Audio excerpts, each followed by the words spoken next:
Good day, everyone. So my presentation will be about dynamic warm-up. It's going to be a review regarding its purpose and the contents of it.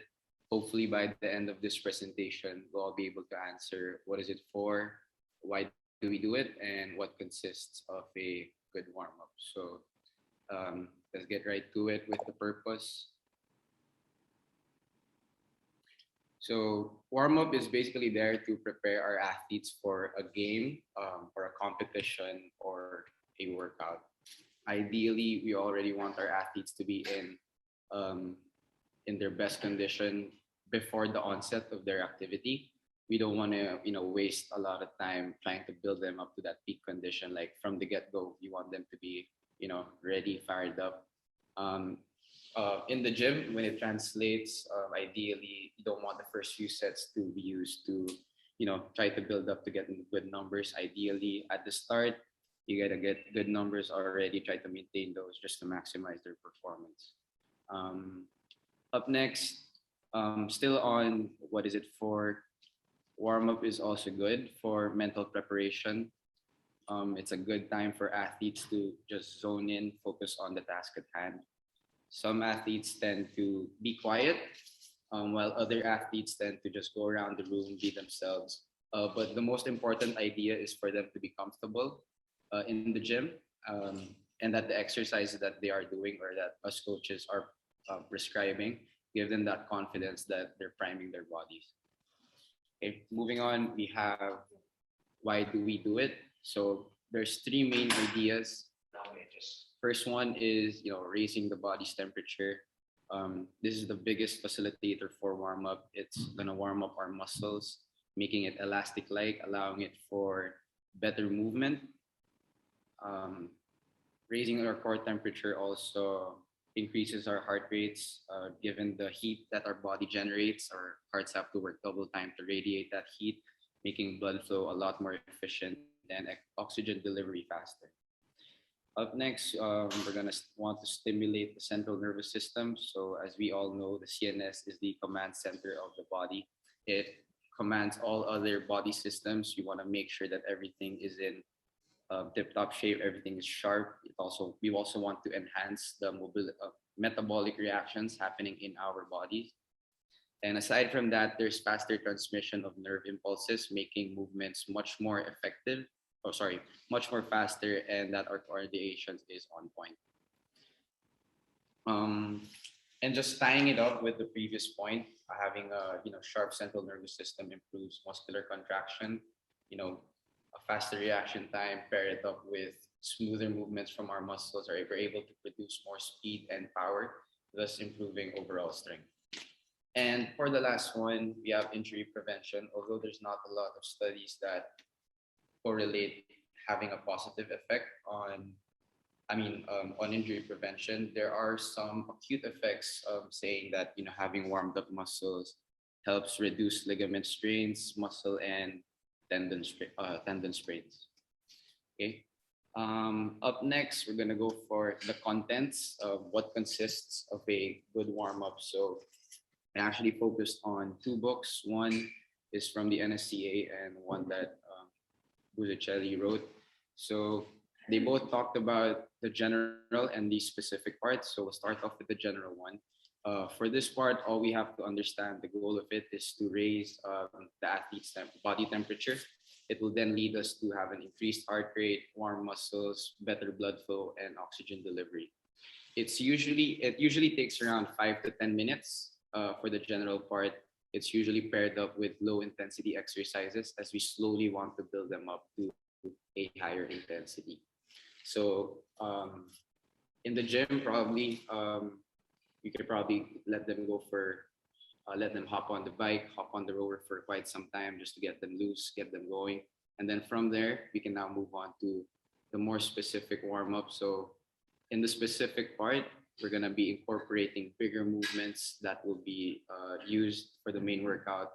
It's also time to rehearse these big movements. So the NSCA recommends that you actually go for 8 to 12 minutes on the specific warm up, while Buzicelli says that he wants the specific part to be around 3 to 5 minutes. So it's a matter of picking what you want to do depending on the workout. So if you're gonna go 8 to 12 minutes, you usually want to focus more on the skill rehearsal, bigger movements. You wanna practice all of those, get everything sharp and crisp. While Uzicelli wants to focus more. I mean, given that his 3 to 5 minutes, he wants to focus more on intensity. So he wants to build that up. So like right before on the first set, it's not that heavy. You won't the athlete's body won't be that surprised with the load that you're gonna be lifting.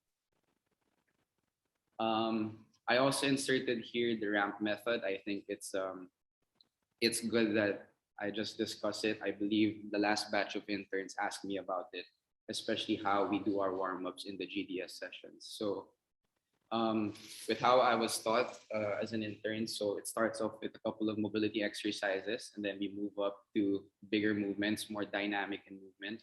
You also need to include some activation exercises there, and then we'll end it up with some primer or prep work. Most of my interns during the last batch asked why don't the coaches have the race part and the ramp method.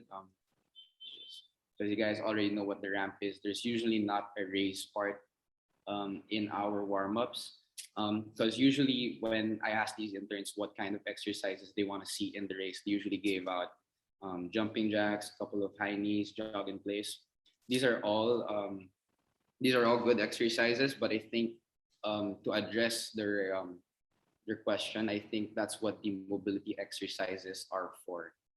This is where we tend to just have some small movements, still low intensity exercises, but we also want to make sure that this is the time for us coaches to see how they are in the mood and readiness level. So let's say start of the workout, instead of doing a couple of jumping jacks, I'll make them do a couple of mobility exercises. Say finish 10 reps on a certain block.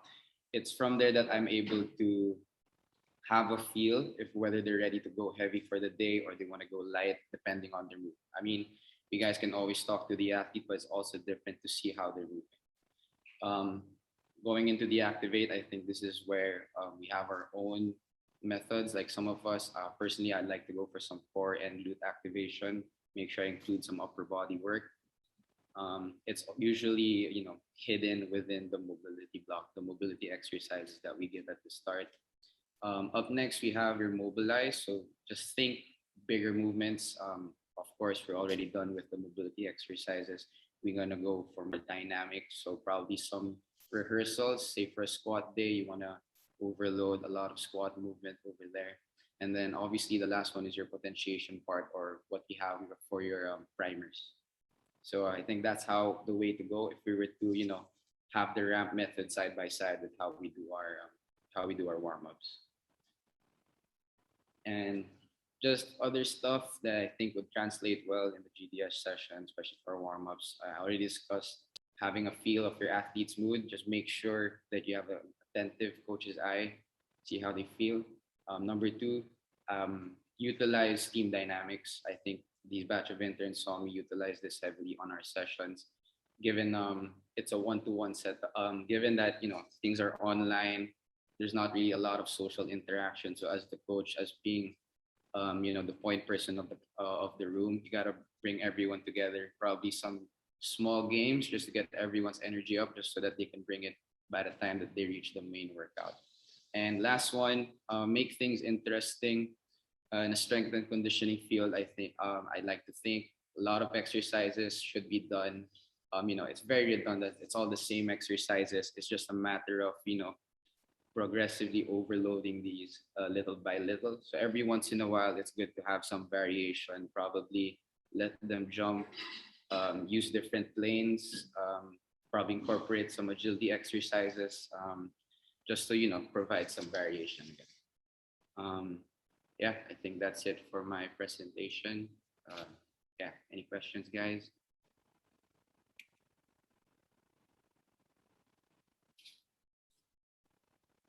Good.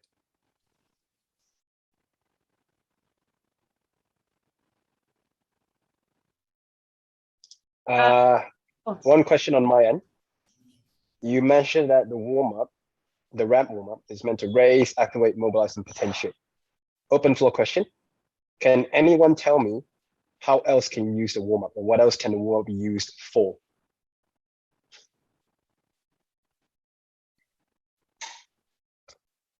Has anyone heard the term microdosing?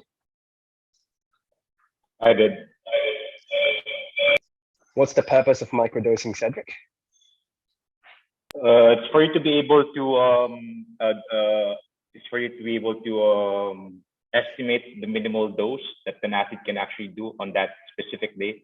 At the same time, the maximal dose that you can actually give them. So it goes hand in hand with the mood and the readiness to train as well. Correct. In simpler terms, microdosing is drip feeding. The warm is a great opportunity for any one of you to work a new skill.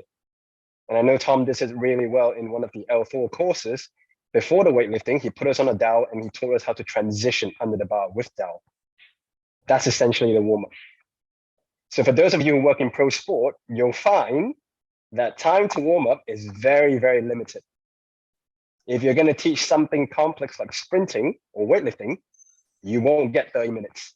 You'll probably get 5. In fact, that is the standard for warm up for UKSCA.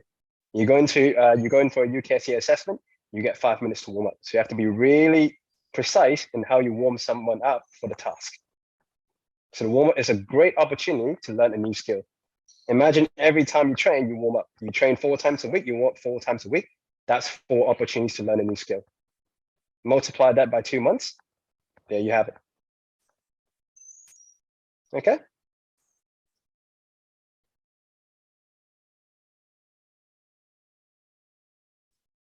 Question, Nigel, just you mentioned games, and I guess open floor question again. What sort of activation games have worked for coaches, or you know, opportunity to sort of share? Mark, you do some cool games with some of our guys, but do we have any go-to games? I know PJ has some good ones in terms of cones and quad crawls, so you got to try and tap the cone off. But anyone else, feel free to share some cool activation games if they have any. Can we get a demo? Oh, maybe when Stuart shows his mobility. I've seen King throwing the med symbols around in the studio at GF before, rolling the med symbols about. Nice. Anyone else got some cool tips to? So for our online class, what I usually do, given that each athlete has different equipment, so let's say if someone were they don't have, like, they're only using body weight. So this the exercise that I prescribe is an RDL. So most of the athletes, they're supposed to do the RDL with their dumbbells, and then I'll just let them keep doing the exercise, say 20 reps, allow them to do it. And then one athlete who doesn't have the equipment, I'll just let him hold the plank. So it's very dependent on who he is with in the room, how long he's gonna hold that plank. So just make sure incorporating some teamwork, just to let everyone interact with each other. Oh, I actually did one game during my online session, I think 3 months ago. I had like a deck of cards with me. So I picked 10 cards for the warm-up. Every suit has an exercise. And then the number will define the number of reps for that exercise. So let's say they put like hearts, and hearts is like an overhead squat. It's like a 10 of hearts, so it'd be like 10 reps of an overhead squat. And then again, just make it a bit fun, make it a bit random, not knowing how many reps, what suit they get right on that day for the warm-up. Taking around 5 minutes to finish it. So just keep things interesting, like Nigel said a while ago. nice. I like that one. I'm going to steal that one. Anyone else want to share before we get into a little bit of a break, or any other questions for Nige? Yeah, I got a question for the floor. What are we looking for when we first see our athletes? If the prep is the first time we see the athletes in the morning or kind of pre-game, what are we all looking for? What are our coaching eyes scanning for when we first see the athletes? And do we pay any consideration to that? I think from the get-go, you're looking at their mood before you even start their prep. Obviously, you can tell when someone comes in. But for example, like if someone comes into the gym and you know you got a good relationship with them, you can usually tell if they're a bit off, if they haven't had enough sleep. Like you can kind of tell if they're not the usual selves. So then you can kind of try and work out from there what to do for the rest of the prep to try and get them into that mindset to get them ready for the workout. Cool. Whereabouts do you position yourself to do that? Where do you best see their mood?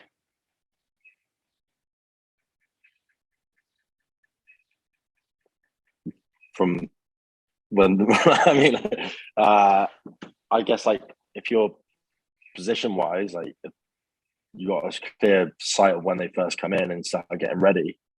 Even if you're working with another athlete, like if you've got a line of sight, like in black here, like you can pretty much see when someone walks through the door. So it's quite easy to sort of clock with your athlete. You'll say hi to them when they come in, but it's quite easy to tell when someone's not really themselves. If, like I said, you've got a good relationship with them. Yeah, 100% right. I love it. I think you're right on your attention. It's amazing how many people probably sneak in and we don't see them, or we're distracted, or we haven't set up, or just behind our kind of timeline. But if you've got everything ready and you've got that attention on the athletes, so definitely their mood. Anything else? What else are we looking for when it's 5:50 in the morning and you're watching 8 athletes drag themselves in the dark? I reckon it's how proactive they are once they get in on the floor. Like some people just come in and like literally lie on the floor or a roller and look like they're doing something, but they're not actually doing anything. Versus the ones that are they know exactly what they need to do to prepare themselves for the warm up. So body language is probably a big one, and their actions initially. Gotta love that lying on the roller on your lower back, chatting to the person next to you. Yeah. What about team sports? What about Bella? Maybe if you're watching and you're getting the girls ready for a big match on the weekend, Vids, if you can hear as well. What are you looking for in a team environment when you kind of everyone's coming together for the first time for the day? Probably like same thing, body language, but like sort of energy. If it's a big game, then players might be just sticking to themselves because they're not so confident, or they're all in it, right together from the start to the end. So I think energy is a big one. And like Tua said, just body language around how they sort of move from one place to the other, taking their time, or they're just jumping off the floor, ready to get their boots on and go on. So in terms of team perspective there. Definitely. I think if I could give any advice when it comes to prep, I mean, people who know me know how important I think prep is. I think it is the moment of a session. You set your tone early, you put your flag in the ground. But the best preps are simple, and the best coaching allows space to watch your athletes. Instead of having a list of 20 exercises and you've got to get through them in, like Dylan says, often 5 minutes, 8 minutes, 15 if you're lucky. Keep it simple and watch your athletes and make sure that you're present when they're coming in. That eye contact, that high five, bum slap, whatever it is when they're walking in is the most important kind of moment of an athlete's journey. If you miss it, you're already on the back foot if you're off doing some other stuff. So yeah, I love the presentation. I think you're spot on scientifically, but just give yourself that capacity before you even hit the science, just to watch your athletes and engage with them. And who's a red flag for the day? Who's pissed off? Who's going to be a nightmare? Who's limping? Didn't know about that. Yeah, tripped over the cat. That's why cats suck. Whatever it might be, watching the athlete when they're hitting in the room is just fantastic, and then you can guide it from there. Great start to the CPD, Nige. Thank you. I think on the backside of that as well is, looking at what our athletes are coming in through the door, but also checking ourselves as coaches. Like, are we having a bad morning? So that means that, they have to have a bad morning. Are we, jumping off the walls and they're coming in not so happy? How do we, sort of meet them halfway as to how they are? So on the flip side of that, what's our energy? Have we had 5 online Zooms and then we've got a 6th one, but that person's just had their, they're excited for their session. So how do we, what are we doing to turn that last session, just like it was the first session of the morning where you're excited as coaches? So I think that's partly important as well, is to check ourselves as coaches. Love that. Very good point. Yes. Great. On that note, we'll go 5 minutes, find some space. We've got some fun stuff. I'm sure Stuart will get us through our mobility. So 5 minutes, find space in front of you. If you've got a mat. I'll let you know when you need the space. Got the presentation first, and then we'll go into the practical side at the end of it. Okay, so mobility, why, what, and how. There we go. Lovely stuff. So the aims and objectives of this session today is we want to learn more about what mobility is, how we can use it, so how to implement it into a program, and to learn why it's such an important factor. 1 second, I'm just going to move you guys to the other side of the screen. Sorry. So to learn why it's such an important factor in training, and not just in training, but just in everyday life, and how it can help some of our athletes. So some people that have maybe not very they move about a lot during the day. By the end of the presentation, I'll hope that you guys can feel comfortable with the knowledge of mobility and be able to lead your own mobility sessions for your own athletes and create these sessions. There'll be a practical section by the end, so obviously we'll see that. We'll get into our own little space and we'll go through a little bit of a mobility session. So, what is mobility training? It helps to combine different exercises to increase our range of movement or motion your body is able to perform. So obviously a lot of our exercises involve having to get a range of motion. Some people have these impingements, and mobility can help reduce these impingements and get us into, for example, a deeper squat. A lot of these exercises include different aspects of fitness and performance, so flexibility, balance, pliability, and strength. Mobility is very diverse, and it can be adapted to whatever your athlete needs, whether it be part of the warm-up, like Nigel went over, or whether it be part of a rehab program, or part of just everyday living, or just like one-off session where they just want to come in, do mobility. It can be adapted to whatever they need, whether it be hips, knees, ankles, shoulders, back. It's all about what the athlete needs and what they want to get out of it. This being the case, it is still important to listen to your athlete's body or listen to your body. You want to start implementing mobility slowly with 1 or 2 body parts. And then over time, you can increase it to a full body mobility session, if that is obviously what you want to do or the athlete wants to do. You can focus on more parts more than others. So if you want to focus more on your lower body than your upper body, it's perfectly fine. Like, you don't have to do a full body all throughout. You can just do one bit one day and upper body the next. Why should we do it?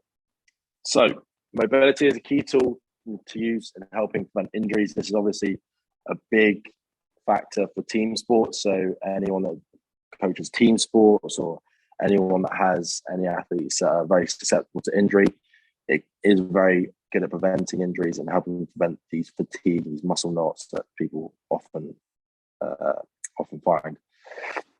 It helps relieve tension, which can be built up over sedentary lifestyles. So like I said earlier, people who spend a lot of their time sat at a desk.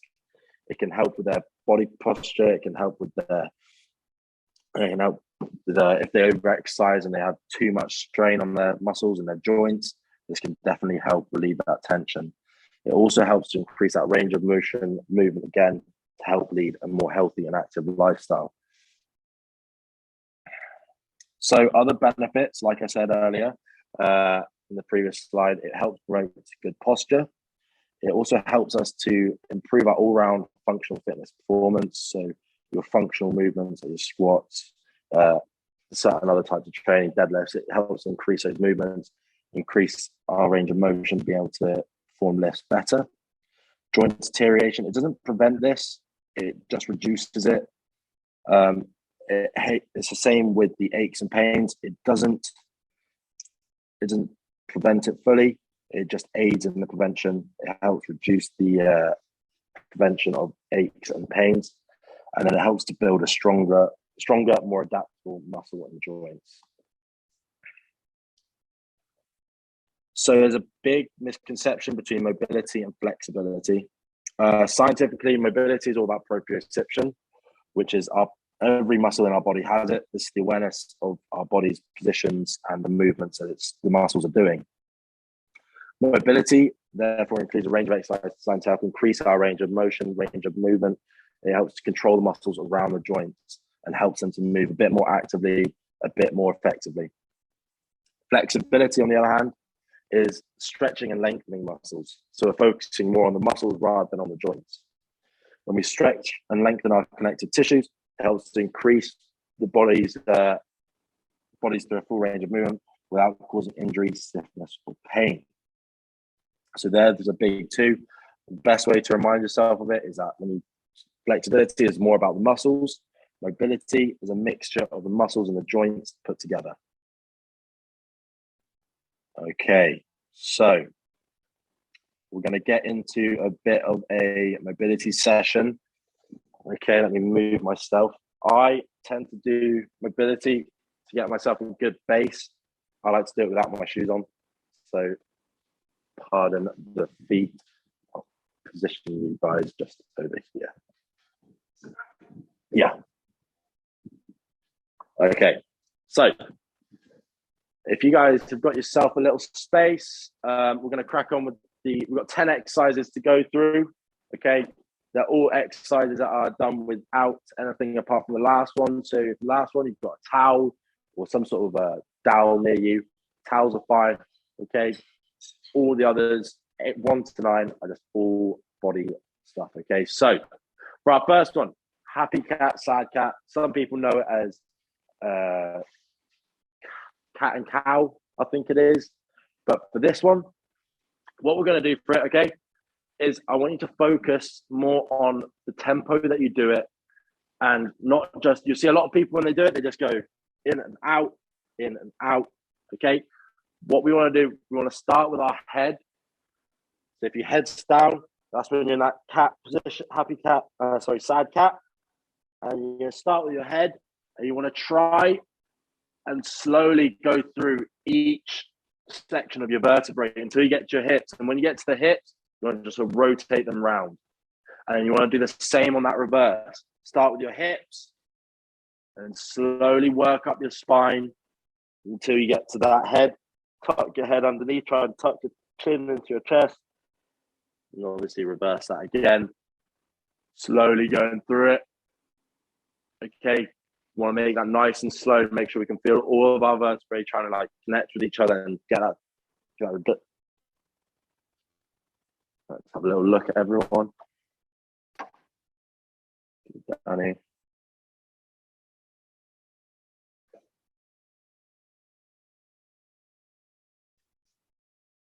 Good. Good. So you want to make it nice and slow all the way through. Good work. Okay. That's it. Very nice. Okay, next up, guys, it's called chest and shoulder. So you want to try and open up your chest. It's big for opening up our chest, opening up our shoulder joint. For this one, let me angle that down a bit more. You're going to want to lie on your side, almost like you're in a fetal position on your side. Okay.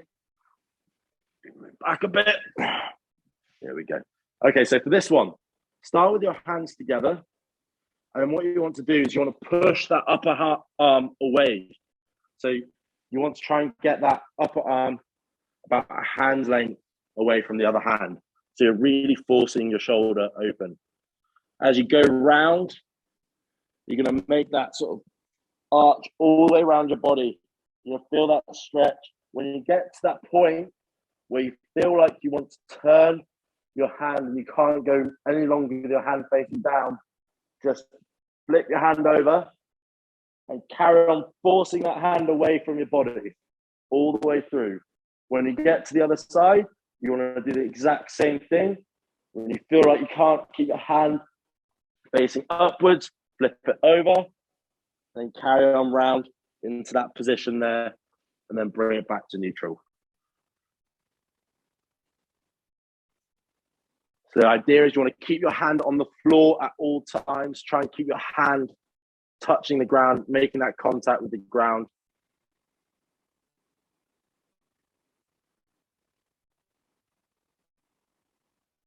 And then when you feel like you want to twist, that's when you twist that arm round.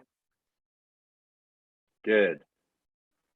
Opening up that shoulder, opening up that chest, trying to force your arm away from you all the way through the movement. And obviously do the other side, practice on the other side. So same again, start in that neutral position, hands together, and you just want to extend that arm away from you.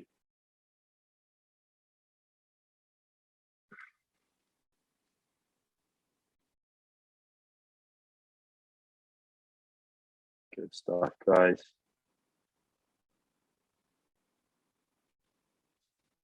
Once you've done this one, we're going to move into our next exercise. So next up, guys, we've got our Achilles squat lean.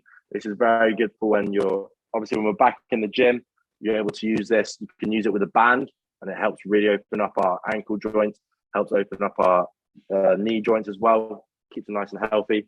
It's basically just sitting in a very deep squat. So for this one, all we're going to do is get down into that deep squat position, and you're just going to lean your weight over one foot, keeping your heel down. Don't lift that heel up, because then we're relieving that tension off the Achilles. So you just want to lean that weight over, put your knee over the front of your toes, leaning over that way. And you just want to lean side to side, stretching off that Achilles. There's a bone in our ankle called the talus bone.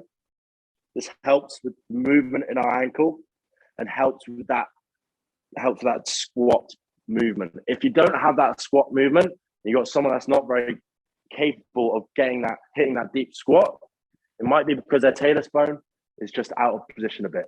So this is one way that we can get that talus bone back into position, just by slowly manipulating the ankles just to move it back into position.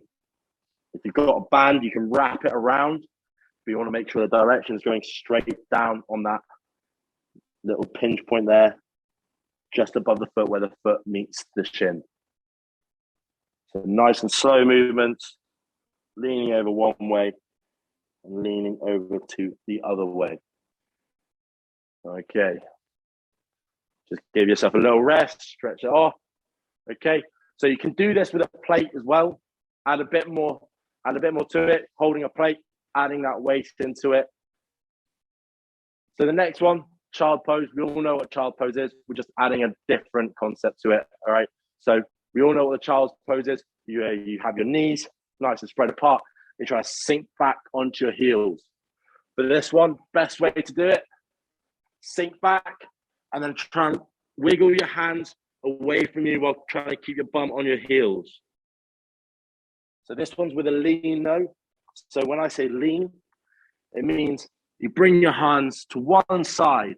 Okay, so bring them all, like bring it to the left or the right. Whichever way your hands are going, you just lean the opposite way. Okay, lean the other way that your hands are going. And you're gonna feel that stretch all the way down your lats. All the way down the side of your body. And just switch over to the other side.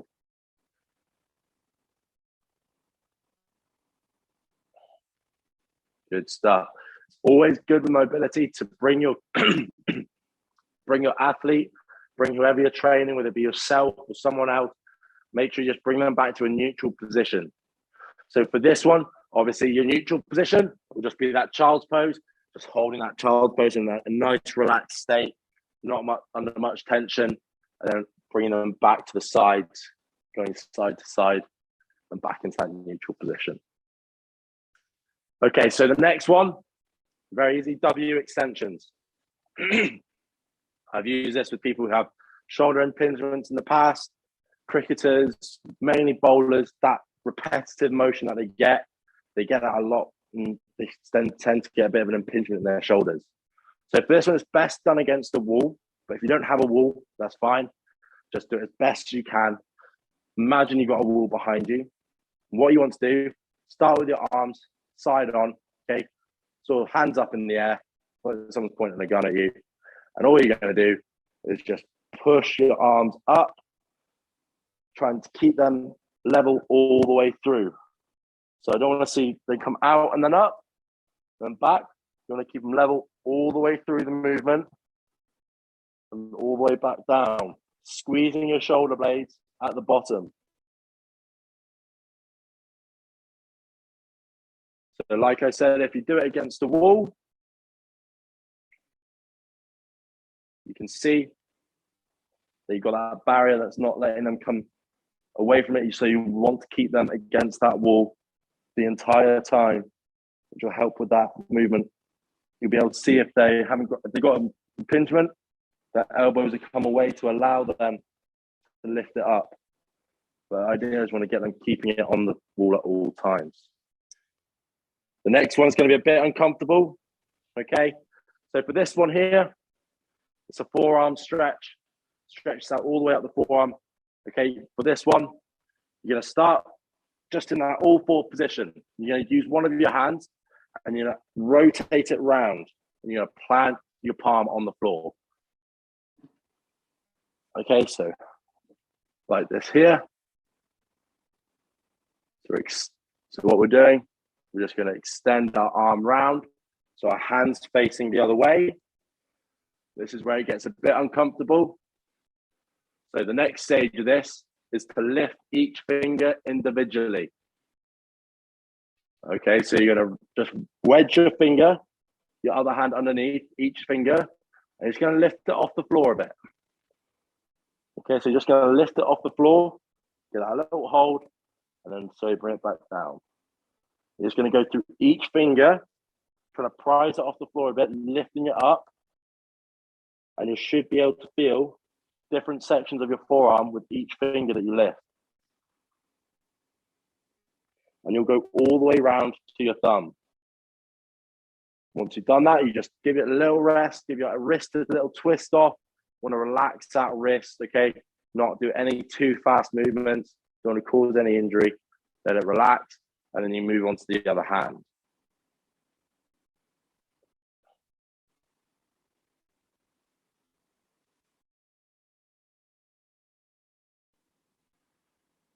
Good stuff. That's the TY, good.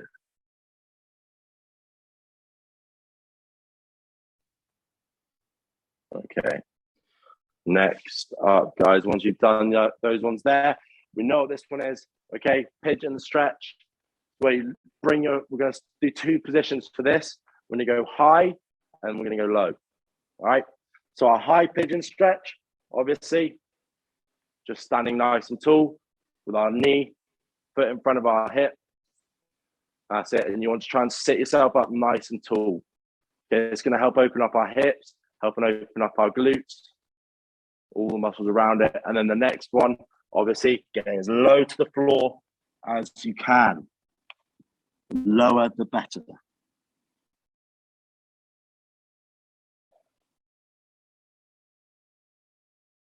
Good stuff. So that high position.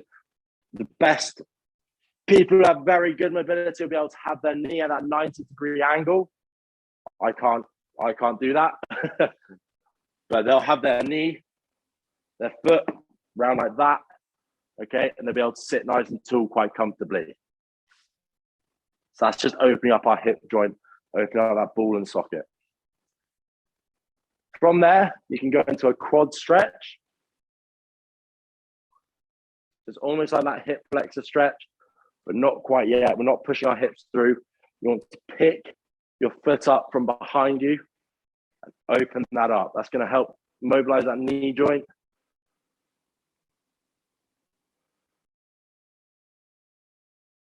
So we're not doing this under our own sort of pressure. We're helping ourselves do this. We're assisting ourselves in the movement. You want to hold these 15 seconds to 30 seconds each time round.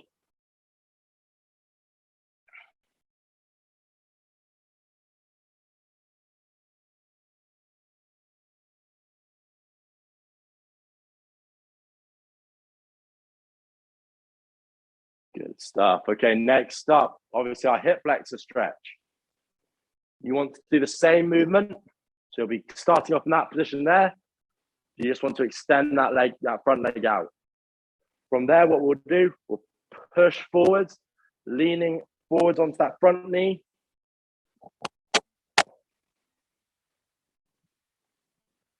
And from that front knee position, to get more of a stretch out of it, lift the arm up. So arm that's faced with the leg that's down, lift that arm into the air above you, pull yourself back, and then rotate yourself over the other knee.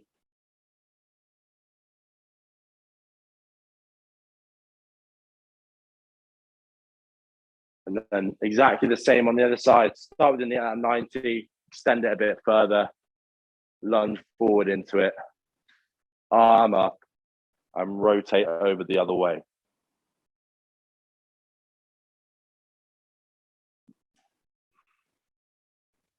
Good stuff. Okay, last one. This is the one where you're going to need some sort of towel or some t-shirt or a dowel or something.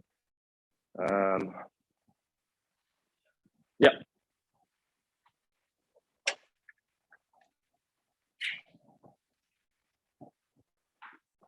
So for this is really good for helping people who are doing those Olympic lifts open up their shoulders, get them into that, especially with the snatches. It's really good for helping people with that. All right, for this one, with a towel, if you're using a towel, just pull it apart as much as you can. If you've got a dowel like this, it's a pole, great. You don't need to pull it apart. It's already got tension in it. So for this, what I want you to do is just rotate it round. Start at your hips and just rotate round your body, okay? All the way around till you reach your back.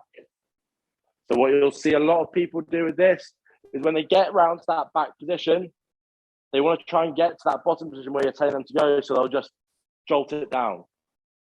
You want to make that movement nice and slow. Jolting it isn't going to help open up that shoulder. It's almost like you're skipping a part of your shoulder out. When you're using these, what you can do is you can add a weight to the middle of it, and that makes it even harder puts a bit more pressure on the athlete. Okay, next up for this one, what I want you to do, if you remember what we did with the chest and shoulder opener, we pushed it away from us. So I want you to push down. As you get away, push it further away from you. Keep pushing it away. And when you get to the top, pushing it away from you still, all the way back, trying to push it, push it, push it, push it, all the way down. And when you get to the back there, pushing it all the way down, try and push it away from you, pushing it downwards. And then same on the return.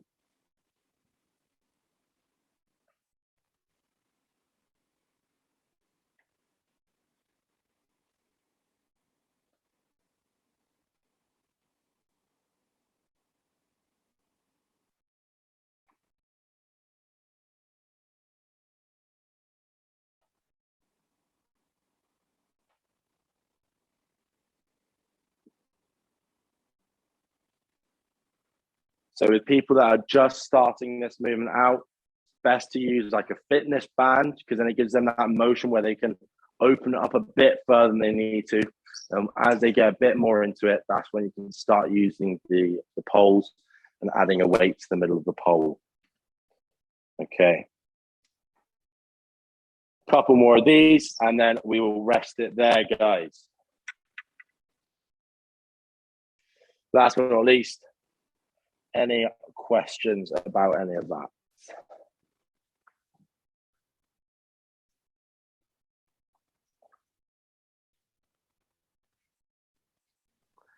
Struan, Yes, Tom. If mobility is everything you and we say it is, Yes. why doesn't everyone do it all the time? I think that's where stretching comes in. People think, oh, if I stretch before and after a workout, then I'll be fine. You don't see a lot of these things put into programming until you sort of reach team sports at sort of a high level where they're coming in every day. Then you'll start to see coaches start to program it a bit more into their everyday sort of lives, trying to, as I said previously, that injury prevention. So with football teams, soccer teams, you got people playing maybe twice a week, sometimes push 3 times a week during the regular season. It's where mobility is. It's been a massive part of programming for people like that, where they've had to try and reduce that injury risk as much as possible between matches. And mobility is something you can do anywhere. Like, you don't need to be in a gym environment to do it. But people just don't. People think, oh, to do something that involves fitness, a lot of like the general population might think, oh, I've got to go to the gym, or I've got to be sort of outside running about to do something like that. Like, people don't understand they can just do this sort of stuff from the comfort of their living room or in their bedroom, like sitting in front of the TV and holding a deep squat, or like how like people don't. I think people don't value it as much as well, or they don't think it's as important, right? Like.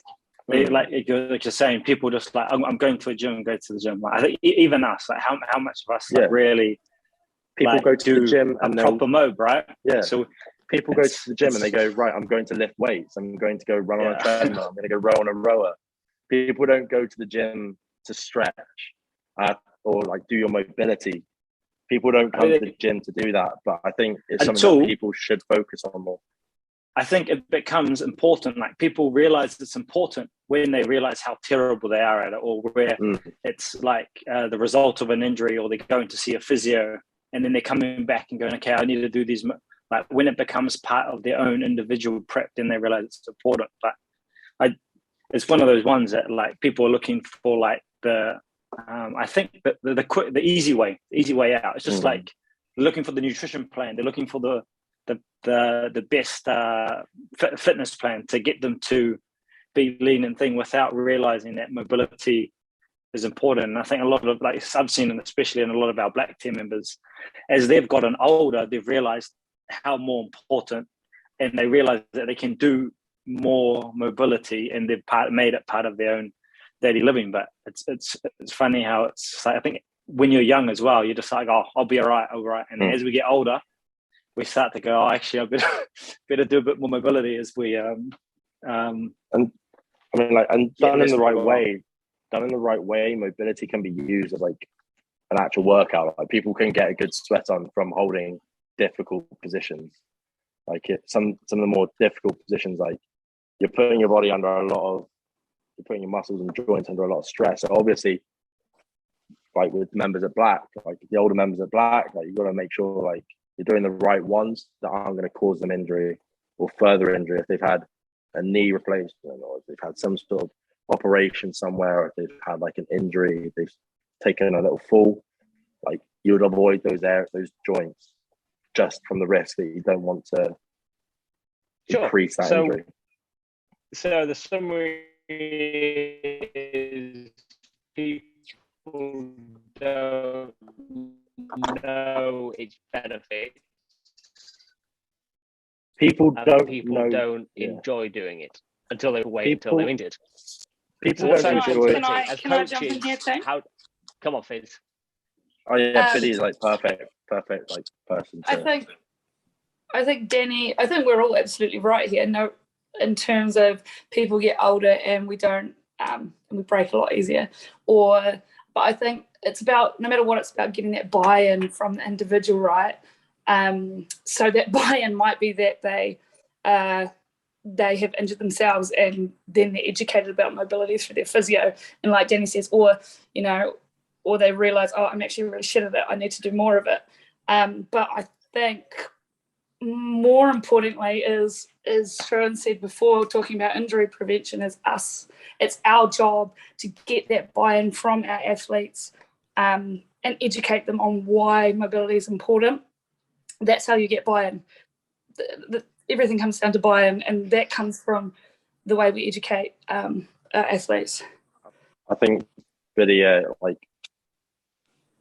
injury prevention wise, people usually find out about mobility when they go to the physio, when that injury's already happened.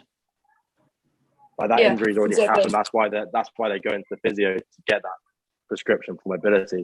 As coaches, we want to reduce that injury. We don't want them to. No offense, Biddy, but we don't want them to go to the physio. Yeah, exactly. Exactly right. I don't want them to get to it either. And so that's what I mean. That's what sets us apart as well, right? At Pinnacle is we coach our athletes about mobility and educate them on mobility. And they actually, a lot of them become very independent with their prep work and things like that. You know, they get to the gym, most of our blitzies get to the gym 10, 15 minutes early, and they're all on the floor doing their own prep because they have that buy-in, they know the importance of it. So I think it's something we do really well.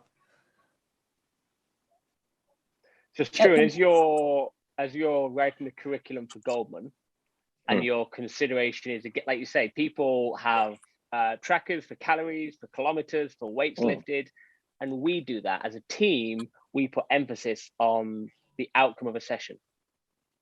Then they walk away from a mobility, they burn 30 calories, not 300. They've not lifted a single weight, and therefore they don't think they've got stronger or bigger. What do we need to do as a team in a prescription model so that we show them value? We go, look, that 30 minutes, 45 minutes you just invested is more important than 5K. What do we need to show people if we think that a buy-in is so important before they get injured, and therefore buy-in is already in? So I've had it with people at GS already where they've came into the session and we've gone through like a lower body mobility workout. And people have started to realize how much they didn't realize how much certain things affected them. We got these balls, like these harder, so almost like hockey balls or lacrosse balls that are very hard balls, and you can sit there and just roll it under your foot. Like Yuri started doing it, and you won't believe the amount of tension that you actually have built up in your foot. Like causes it'll stem up through your legs. Everything resolves around the bottom of your legs, and it can start to work up your legs over time. If your foot position's wrong, you're going to start to get knee problems. Sorry to stop you. People have started noticing. People have started noticing this at GS, and they. Can I jump in a little bit? You've got the bankers who've got 30 minutes. You've got to show them value in 30 minutes, and they're used to calories. They're used to winning on a calorie front, on a weight front. So they've got 3 sessions a week. We know the benefit. How do we communicate that to them? How do we show them that was a 30 minutes well invested of their day? I think it's that testing and then retesting sort of thing. Can I jump in a little bit?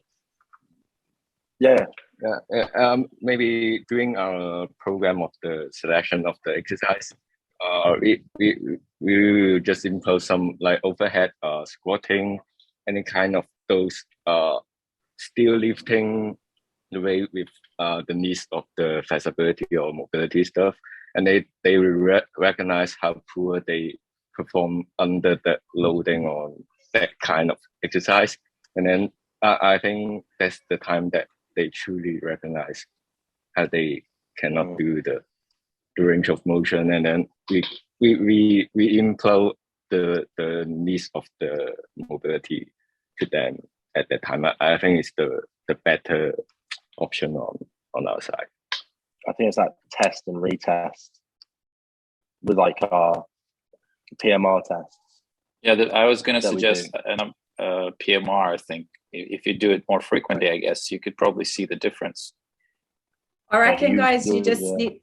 Sorry, Yuri, go ahead. Or who's going? No, I just think you just need to show them how it carries over into what they're doing in the gym every single day. Like if they can't sit in a low squat, then how are they going to do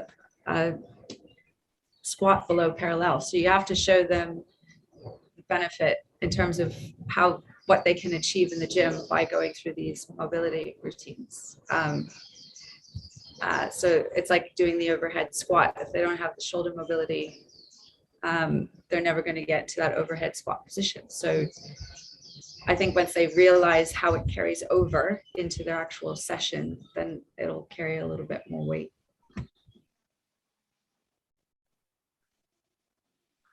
That's right. That's the whole education thing. I was just saying, if we can educate the individual on, like you say, TY, that initial benefit, how it translates to the workout and how it will increase their movement variability, et cetera, then that's how you get the buy-in.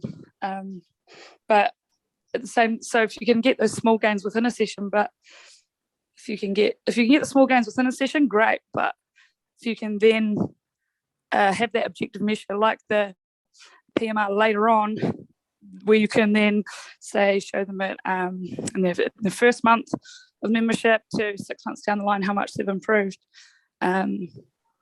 Yeah, then we can create sort of lifelong habits for an individual, if that makes sense.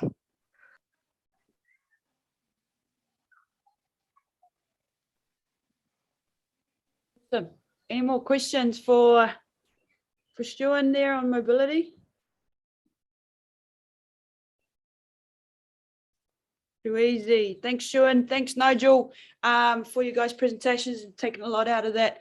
And just on our presentation, so we're going to upload these onto the drive. We've got a couple of requests for slides, and we'll cut them up. So we will put these slides onto the drive, and I'll give you guys a link in terms of where you can find them.